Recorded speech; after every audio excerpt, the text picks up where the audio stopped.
Hello Capricorn, Sun, Moon and Rising. These are your messages for November. And the very first card that we have coming up for you as your underlying energy, if I can pick it up, is the Ace of Swords. Aces are always the potential for new beginnings. Swords represent our thoughts, our beliefs, our ideas, and how we communicate them. So when we get the Ace of Swords, this is some new truth. This is some new way of thinking. There we go. It's a new way of thinking. It can indicate some truth that is revealed to us, or some truth that we're now ready to reveal to someone else.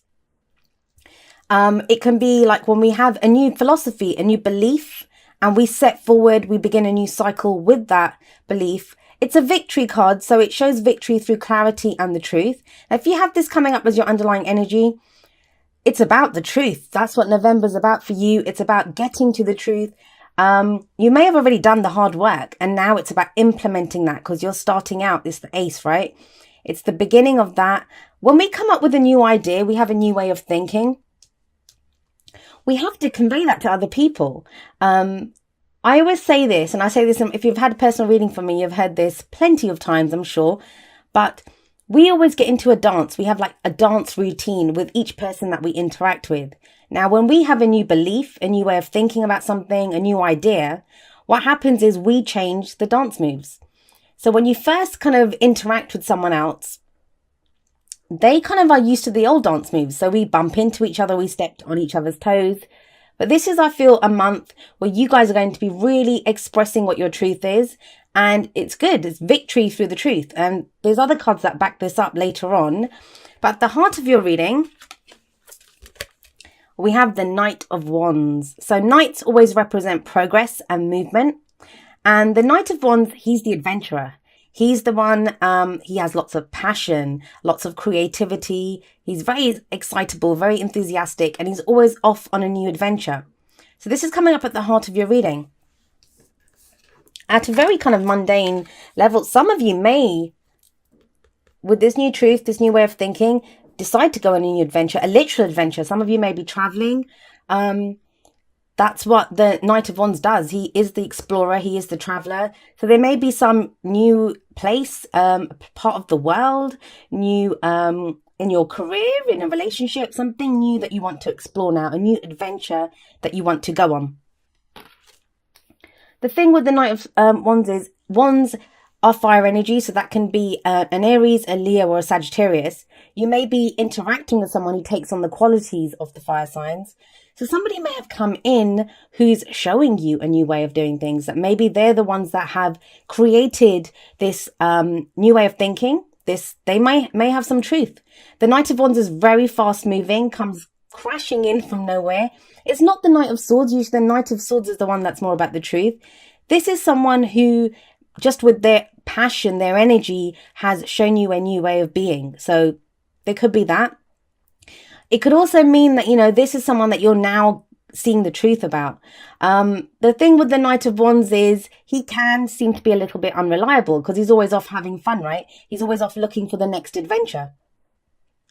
So this can be someone that you kind of maybe wrote off as being unreliable, or that, you know, you thought they were too immature, or whatever people think about the Knight of Wands. But now there's some truth coming out around this person, or because of this person. It's going to play out differently for all of you. At your foundation and the past energy, we have the Two of Wands. So this is a decision that was made. As I always say with the Two of Wands, it's not just a mental decision. This is what swords are, our thoughts, our beliefs, right? This is a new way of thinking. But this is more than that. This is action that gets taken. So it feels like a decision was made in the past with the Two of Wands. Because the Two of Wands is when we've been on a path and that path comes to an end. We have no option but to pick a new path. And it's not just about deciding on the path. It's about taking steps on that path. It feels like you have. You've taken steps down a path. There was a decision that was made. Now, that may not have been your decision. That may have been a decision that someone else made, and then you had to act accordingly. Like, how are you going to react to that? So it's very much that kind of energy. And it feels like a decision was made, a new course of action was taken. It's interesting, though. I mean, if the Two of Wands was in the present, that would explain the Knight of Wands, because the Knight of Wands would go charging down a new path. But maybe it feels like, to me, looking at that top row, it's almost as if you were kind of forced to make a decision, or a decision was kind of foisted on you. But now that you were kind of forced to kind of go in that direction, there is this kind of new excitement coming in. There's new passion. Maybe it's shown you a different way of doing things. Maybe it's shown you that, there is so much more, that there's a different adventure that you want, a new creative project, a relationship, something that you now want, something that, has got you excited, has got your passion going. Passion doesn't just have to be in the bedroom, right? It can be a passion for a project, a job, anything, a hobby, something that we're now moving towards. So it's interesting that in the present, we have the Justice card. Justice is the card for Libra. Some of you may be dealing with a Libra. This is that energy of justice is done. There may have been some injustice that was done in the past. As much as picking a new path and going down a new path is a great thing, obviously, but it may have been that was not your choice. Maybe you were forced to go down that path.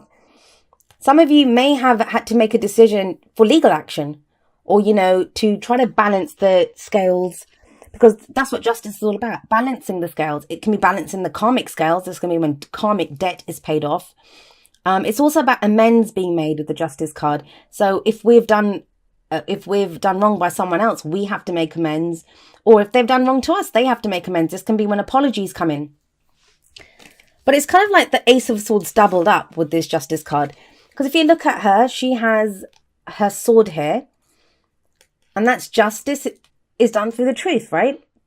So that's why some people, when the Justice card comes up, they think they're getting justice. But they, as much as they think they're in the right, it may not be what is just. Just is through the truth. That's what that sword represents. And she's not actually blindfolded. Usually the lady in the Justice card is blindfolded. So, she doesn't take sides. She's very impartial. But here she isn't. She's got her scales in one hand and she's got her sword in the other. And this is on top of it, right? The Ace of Swords. So it feels like justice is done by some truth coming out. There's some truth that is revealed. Either you are now ready to reveal a truth, or somebody else reveals the truth to you, and that balances the scales. That makes everything fair. Even though at first sometimes it doesn't seem like that. Now, this is where I kind of looked at the cards and I thought, okay, this is great. Little story coming out here. Then we get the Four of Pentacles in the future. What is this, Capricorn? This is the Miser card. Not calling you a miser. What the Four of Pentacles represents is us becoming very, very clear on what is valuable to us. Like this person, those Four Pentacles, that's all this person has. Very valuable to this person because they represent stability to this person, security. To lose them would make them vulnerable, right? So they're holding on to them for dear life, making sure those pentacles are not getting away. They're not going to lose what is of value to them. They're holding on tight. Now, I always say it's good. It's good to know what's of value to you. It's very good to know what's of value to you. However, as much as this person's holding on to those Four Pentacles, they can hold on to them for dear life and they won't lose them. They'll have that. If you're holding on to something, you won't lose it. You're going to keep hold of it. That's great. But this person won't get more than what they have right now. To do that, they have to risk their stability, what does that mean? They have to go and spend those pentacles. They have to invest them. They have to do something with them to get more. For some of you, this could just literally be a financial kind of thing, something to do with if there was a court case, there was some kind of settlement. Now you're trying to figure out what to do with the money. It can very simply just mean that. For others of you, it can be that, there is justice, there is balance. There's some new truth that maybe you didn't see before. Now you see it. Some truth has been revealed to you. And that's kind of threatening your stability in some way. Now, it doesn't have to. I mean, I know I'm saying it's threatening your stability. It can just be that, it's made you realize what you value even more. And you have that initial reaction of, oh, I want to hold on to this. I don't want to lose this. But even if you don't want to lose it, you have the Knight of Wands above this. The Knight of Wands goes after that new adventure. These two are opposing energies. The Knight of Wands is never going to just sit there holding on to pentacles. So it feels like there's a part of you that wants to do this, but this might be the looking at, but I don't think I have it. Like if you want to go traveling, I don't think I have enough money, or I can't take the time off work, or, it's that kind of thing. This can also talk about comfort zones. because this person, that's their security, right? So I talk about comfort zones and boundaries at the end of the video, but boundaries are great. We need to all have healthy boundaries. It lets us know how far we'll go. It lets other people know, like the rules of engagement, lets them know how to interact with us. However, when we get stuck in a comfort zone, we can't change, we can't grow. So this might be that. Now, I don't actually see this as much as I'm going on to the kind of darker spectrum of the energies around each card. Each one has a lighter and a darker aspect. I don't feel like this card is too bad for you guys, because as your advice, you have the Four of Wands. So I kind of feel like this is more of a pause. This is more of you assessing what's of value to you, assessing what you're not willing to lose. For some of you, it's going to be a realization that something that you didn't realize its value, now you do. Now you realize how valuable that is to you. So 2 fours, right? There's no movement when 4s come up, and yet there is when the Knight of Wands comes up. So this can be very frustrating when you get these kinds of energies, because you might want to do this, or you're dealing with someone who wants this. They want to like, let's go do this, let's do that. And you're like, whoa, let's just hang on a second. We don't want to lose our pentacles. The Four of Wands, it's a card of, well, it's a kind of commitment. That's what it says to me. It says a good start has been made. You know, the foundation has been laid. A great start has been made in whatever creative venture, whatever it could be a relationship that started, a job. This can oftentimes show a house move or a new job. It's the energy that changes around us.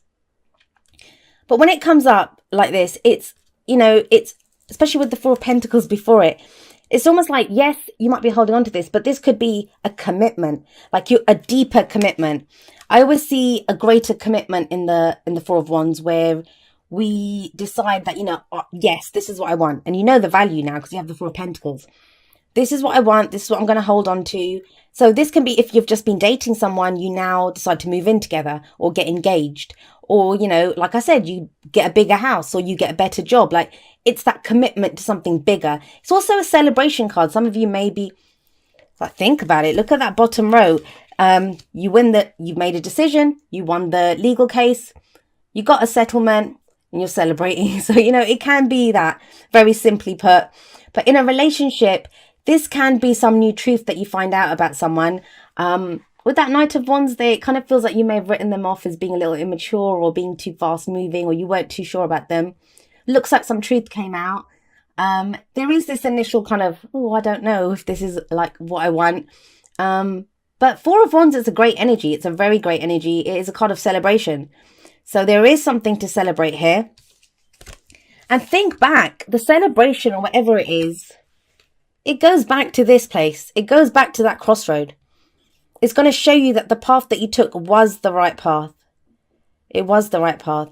I mean, it's a doubling up, right? 2 of Wands, 4 of Wands. Don't need to be a mathematician to figure that one out. But yeah, it's doubling up. You've made that decision. Or even if it was not your decision and you were not happy about it at the time, it's led to this place now. Or now you're coming out from underneath that decision. With justice here in the present, the scales have been balanced. If whatever you had to do, whatever, that decision led to, that's debt's been paid off. That, scales have been balanced there. And now it's time to celebrate and to move forward. 4s are that kind of stable energy. I've said that there's no progress when that happens. But that's because it's a place to pause. That's why it's not good to get stuck in this energy. It's okay to pause and to know what's of value to you, what you want to hold on to. But from there, action is going to come. And I kind of feel that's going to happen in December when it's your season. So we are in Scorpio season right now. So, that could be where you're just still assessing, finding out what the truth is here with that Ace of Swords. But yeah, it looks good. So let's have a look at your oracle cards and see what they add to this. Right. So the first one that we have from the Romance Angels is soulmate. Yes, this is your soulmate. That could be what throws you. I mean, as much as like, oh my God, like soulmates are so romanticized and it's so nutty, the kind of whole culture around soulmates that's taken place. But what is a soulmate? This is just, this is a Romance Angel card, so it is related to your love life. But if you're doubting, sometimes they come crashing into our lives, like very much like the Knight of Wands. I hope I haven't been calling him the King of Wands. It just came to me that might have been. But the Knight of Wands, he comes crashing in And it can be kind of a little bit startling, especially if we're in this place where it's like, whoa, hang on a second, you're not coming into my comfort zone. So maybe, but it's kind of telling you, and what do soulmates do? Soulmates are there to bring us home to ourselves. They reveal truths about ourselves. So if there is a question mark about what is this person here to do, they ultimately bring us home to ourselves. They're there to teach us things about ourselves, to open up aspects of ourselves to us. They don't do it on purpose, and we do the same for them, right? Now, the card that you have from the Whispers of Love is number 4. You are limitless. And it says, recognize this truth. You can do anything you choose to do. I love this card. It's so beautiful anyway. But that's this. You have 2 4s here. Which one are you going to do? You're going to sit there and hold on like tight to this and not have more than what you have here? Or you're going to celebrate. You're going to commit to this. You're going to say, yeah, let's build on this. We've got a good foundation. Let's go. Let's build on this. And ultimately, it is your choice. And you can't make the wrong choice. You can't make the wrong choice. You never can. I always say that, you know, when we get stuck, and I know this is a past energy for you, but this is one of the cards that I do say this about, that oftentimes we can get stuck at those crossroads because we don't know. We're afraid to make the wrong decision. And you can't really make the wrong decision, because if you're meant to be somewhere, if you're meant to go somewhere, if you're meant to achieve something, you will achieve it. You may just have to take the long way around, and that's your choice, right? And that's your free will. But even then, you'll have valuable experiences on that journey. And the Knight of Wands teaches us that. Now, coming up from the Wisdom of the Oracle, we have number 15, and these always get washed out, message in a bottle. This can be like a literal message that comes in for you. Can be an email, a text message, it's someone calling you up out of the blue. This also talks of synchronicity. So you may be seeing signs and symbols, like, you know, a song on the radio, numbers, or whatever it is, whatever speaks to you. There'll be a sign or a symbol that is a message to you that shows you are in alignment with your destiny, with your own highest good, that you're going in the right direction. It kind of feels like that's what this might be, because this is just a pause. Everything else kind of seems there's energy here, there's movement, there's new beginning with that Ace of Swords. This is where you kind of pause and say, you know, what is this? What is this of value to me? What do I want to hold on to? What am I willing to risk? Which is not a bad thing. But I do feel like you're going to get some kind of sign, or, you know, this could be not even just be you. This could be someone committing to you. This could be someone offers you a new job. Someone offers like you a place to live or something, that this seems like there's something, it's in alignment with what it is that you want. And the reason I'm kind of saying that is we have the Web Weaver from Wisdom of the Hidden Realms. And this card's about synchronicity, divine intelligence, cause and effect. So that's what the Web Weaver does. Like when we have something that we want, like we're pursuing a project, we want to achieve something, or we want a certain type of relationship. The Web Weaver weaves that web and makes sure that we meet the right people. We, you know, someone that's going to help us further our creative projects, or whatever it is we're trying to create or make in our life. This is when we see synchronicities, when we get the messages that we need. We're shown that we're going in the right direction. It's those kind of situations where, you know, you want to learn how to do something, and all of a sudden someone says, hey, I've read this great book, and it's just on the topic that you want to know about. It's those kinds of synchronicities, those kinds of signs that you're going in the right direction, and there is help available to you. There is help available to you from the universe.